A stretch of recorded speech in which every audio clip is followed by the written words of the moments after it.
Calligraphy అనేది వ్యక్తీకరణ, చేతితో తయారు చేసిన రచనా కళ. ఇది పురాతన, అలంకార, చిత్రాల లాంటి లిపి నుండి వ్యవస్థీకృత రచనా వ్యవస్థలుగా పరిణామం చెందుతుంది. ఇది తాటి ఆకు, వస్త్రం లేదా కాగితం వంటి ఉపరితలాలపై క్విల్స్, బ్రష్లు మరియు నిబ్స్ వంటి సాధనాలను ఉపయోగించి అక్షరాలలో భావోద్వేగాన్ని పోయడం కలిగి ఉంటుంది. శైలులు ప్రవహించే పురాతన మాన్యుస్క్రిప్ట్ల నుండి బోల్డ్, స్పష్టమైన, ఆధునిక, క్రియాత్మక మరియు సౌందర్యం వరకు, సమాచారం, రోజువారీ మరియు కొన్నిసార్లు నాన్ లీనియర్, అసెమిక్ మరియు కళాత్మకమైనవి. కాలిగ్రఫీ యొక్క ముఖ్య అంశాలు: 1. పరిణామం. అక్షరాలు డ్రాయింగ్లుగా ప్రారంభమై వ్యవస్థీకృత, క్రియాత్మక మరియు కళాత్మక రచనా వ్యవస్థలుగా మారడానికి ముందు పిక్టోగ్రామ్లుగా పరిణామం చెందాయి. 2. భావోద్వేగ మరియు కళాత్మక వ్యక్తీకరణ.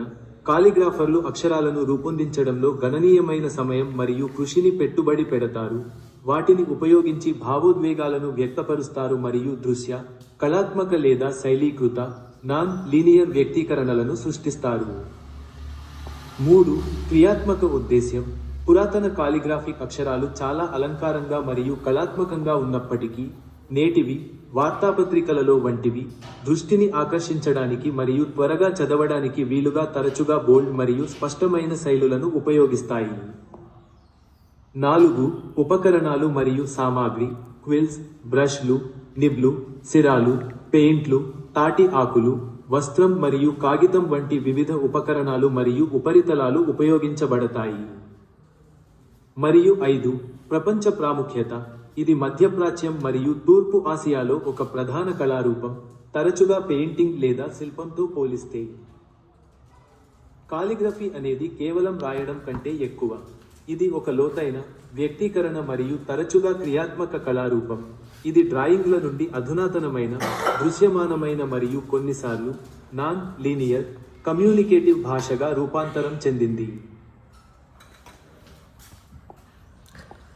భారతీయ డిజైన్ యొక్క అందించిన టెక్స్ట్ మరియు విశ్లేషణ ఆధారంగా కార్యాచరణ 19.1 యొక్క విచ్ఛిన్నం ఇక్కడ ఉంది. భారత రూపాయి చిహ్నంలోని అక్షరాలు ఇండియన్ రూపీ. ఈ చిహ్నం హిందీలో రూపయ్య మరియు ఆంగ్లంలో రూపీస్ అనే పదాన్ని సూచించే రెండు లిపిల సమ్మేళనం. 1. దేవనాగరి అక్షరం రా గుర్తు యొక్క మూల అక్షరం. 2. లాటిన్, రోమన్ పెద్ద అక్షరం ఆర్ నిలువు పట్టీ లేకుండా ఉపయోగించబడుతుంది, పై నిర్మాణంగా కనిపిస్తుంది. 3. క్షితిజ సమాంతర రేఖ, శిరో రేఖ, పై క్షితిజ సమాంతర రేఖ దేవనాగరి లిపి యొక్క లక్షణం. మరియు 4. 2 సమాంతర క్షితిజ సమాంతర రేఖలు భారత త్రివర్ణ పతాకంలోని 3 బ్యాండ్లను సూచిస్తాయి మరియు సమానమైన గుర్తును కూడా సూచిస్తాయి. లోగో లెటర్ ప్లేపై పరిశీలనలు. ఇతర లోగోలను పరిశీలిస్తే బ్రాండ్ గుర్తింపును పెంచే ఇలాంటి సృజనాత్మక అక్షరాల ఆటను మీరు గమనించవచ్చు. 1.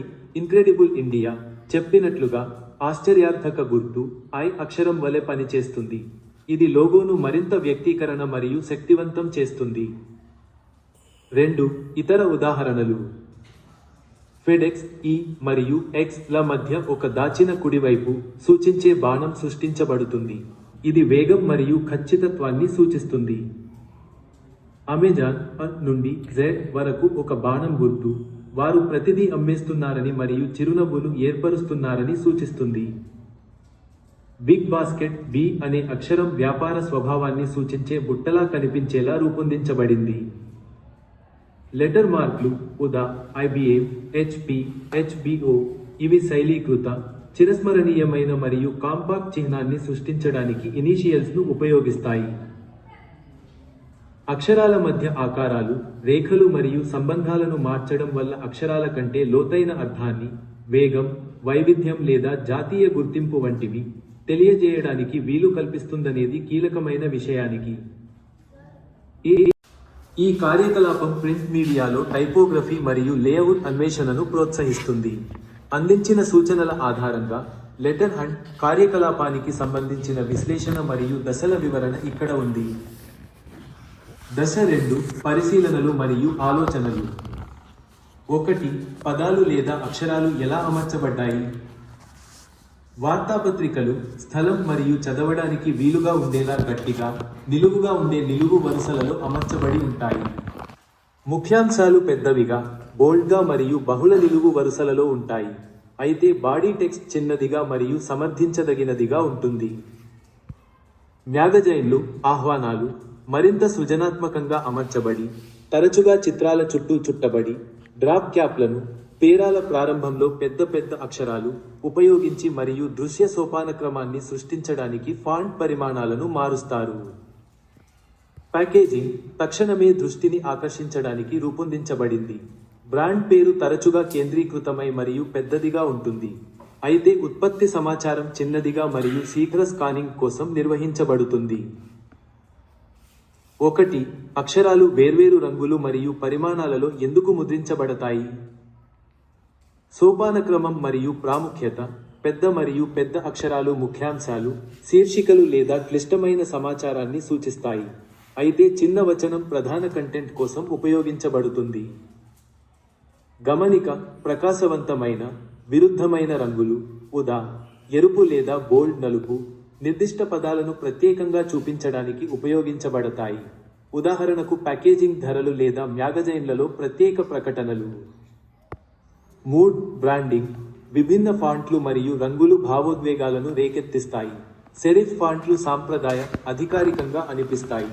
అయితే సాన్స్ సెరిఫ్ ఆధునికంగా అనిపిస్తుంది. 1. అక్షరాల శైలిలో ఆకర్షణీయమైనది ఏమిటి? వెరైటీ సన్నని, సున్నితమైన లిపి, తరచుగా వివాహ ఆహ్వానాలపై, మరియు మందపాటి, బ్లాక్ లాంటి అలంకార ఫాంట్ల ఉత్పత్తి ప్యాకేజింగ్పై మధ్య వ్యత్యాసం దృశ్య ఆసక్తిని సృష్టిస్తుంది. అక్షరం కొన్ని అక్షరాలు రిబ్బన్లు, నీడలు లేదా 3D లాగా కనిపించేలా శైలీకరించబడ్డాయి. ముద్రిత పదార్థం యొక్క కళాత్మక, సరదా అనుభూతిని పెంచుతాయి. 1. ఏ పదాలు చాలా ముఖ్యమైనవి? ఎందుకు? ముఖ్యాంశాలు, శీర్షికలు ఇవి ప్రధాన సందేశాన్ని, ఉదా అమ్మకం, బ్రేకింగ్ న్యూస్ సంగ్రహించి వెంటనే దృష్టిని ఆకర్షిస్తాయి. బ్రాండ్ పేర్లు, ఉత్పత్తి పేర్లు గుర్తింపు కోసం కీలకమైనవి. యాక్షన్ పదాలు, కాల్ టు యాక్షన్, కొనండి, చేరండి, గెలవండి లేదా ఆహ్వానంలోని తేదీ మరియు సమయం వంటి పదాలు, ఎందుకంటే అవి పాఠకుడికి తదుపరి ఏమి చేయాలో తెలియజేస్తాయి. ఈ కృత్యం ఒకే అక్షర రూపాన్ని దాని ప్రధాన శరీర నిర్మాణ శాస్త్రాన్ని కొనసాగిస్తూ శైలిలో ఎలా మార్చవచ్చో అన్వేషిస్తుంది. వివిధ మానవ శరీరాలు ఒకే ప్రాథమిక నిర్మాణాన్ని పంచుకున్నప్పటికీ ప్రత్యేకంగా ఎలా కనిపిస్తాయో అదే విధంగా కృత్యంలోని దశలను అనుసరించి అక్షరానికి 5 వైవిధ్యాలు సృష్టించబడ్డాయి. అక్షరం యొక్క 5 వైవిధ్యాలు. 1.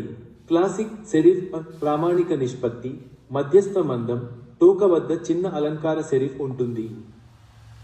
2. కుదించబడిన, పొడవైన మరియు ఇరుకైన, అధిక ఎత్తుతో. 3. బోల్డ్, విస్తృత, మందపాటి రేఖ, మందం, కౌంటర్, అంతర్గత స్థలం ను చాలా చిన్నదిగా చేస్తుంది. 4. ఇటాలిక్, వాలుగా ఉన్న, కుడివైపుకు కోణంలో, మరింత కర్సివ్ లాంటి రూపంతో. మరియు 5.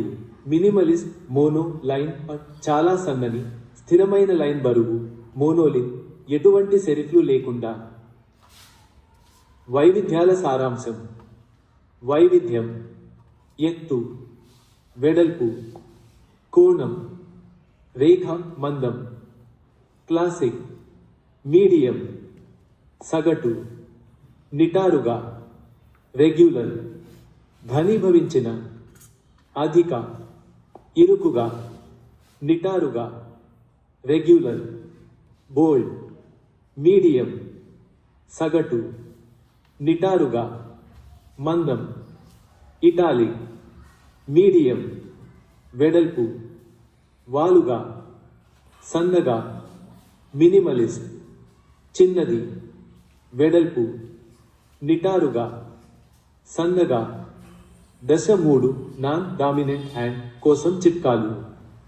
మీ ఆధిపత్యం లేని చేతిని ఉపయోగించడం వలన మీరు స్ట్రోక్ యొక్క మృదుత్వం కంటే అక్షరం యొక్క నిర్మాణం, కాండం, గిన్నె మరియు తోక పై దృష్టి పెట్టవలసి వస్తుంది.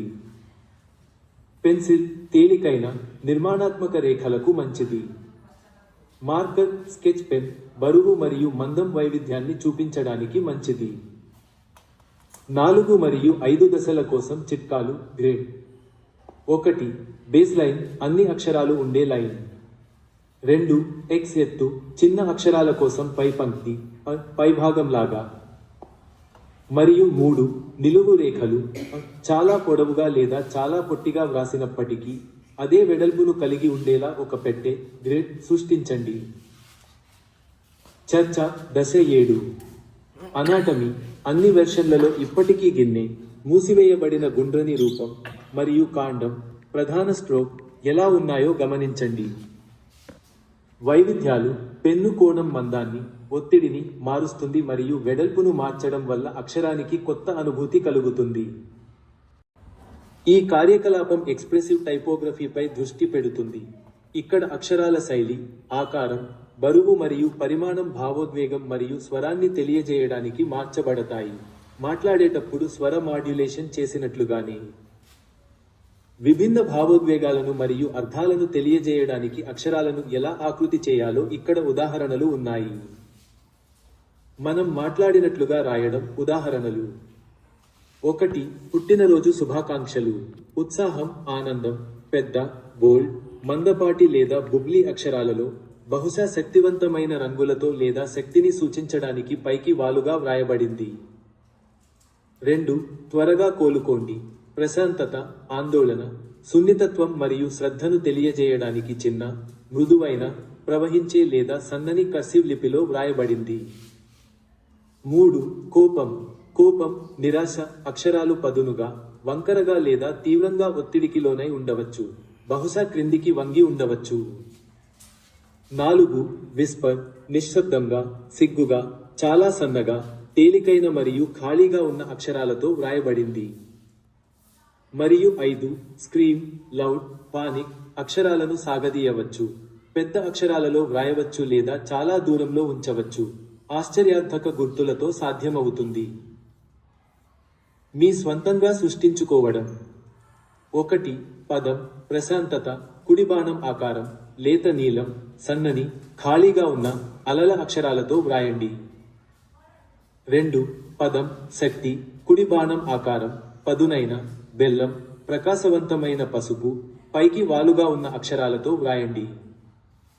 3 పదం భారీ కుడి బాణం ఆకారం, మందపాటి, ఘనమైన, ముదురు గోధుమ రంగు లేదా నలుపు రంగు బ్లాక్ అక్షరాలలో వ్రాయండి. మరియు 4 పదం వేగవంతమైన కుడి బాణం ఆకారం, కుడివైపున వెనుకకు ఇటాలిక్ చేయబడిన సన్నని అక్షరాలతో వ్రాయండి. విజయానికి చిట్కాలు. 1 పరిమాణం ముఖ్యం. పెద్ద అక్షరాలు అరుస్తాయి, చిన్న అక్షరాలు గుసగుసలాడతాయి. 2 బరువు ముఖ్యం. బోల్డ్, మందపాటి స్ట్రోకులు బలాన్ని తెలియజేస్తాయి, సన్నని స్ట్రోకులు సున్నితత్వాన్ని తెలియజేస్తాయి. 3 ఆకార అంశాలు. వక్రరేఖలు సౌకర్యాన్ని సూచిస్తాయి, అయితే బెల్లం రేఖలు ఒత్తిడిని సూచిస్తాయి. మరియు 4 రంగుల అంశాలు. వెచ్చని రంగులు, ఎరుపు, పసుపు, ఉత్సాహాన్ని సూచిస్తాయి. చల్లని రంగులు, నీలం, ఆకుపచ్చ, ప్రశాంతతను సూచిస్తాయి. ఈ టెక్నిక్ సాధారణంగా గ్రాఫిక్ ఆర్ట్, ఇలస్ట్రేషన్ మరియు లోగో డిజైన్లలో టెక్స్ట్కు భావోద్వేగ లోతును జోడించడానికి ఉపయోగించబడుతుంది.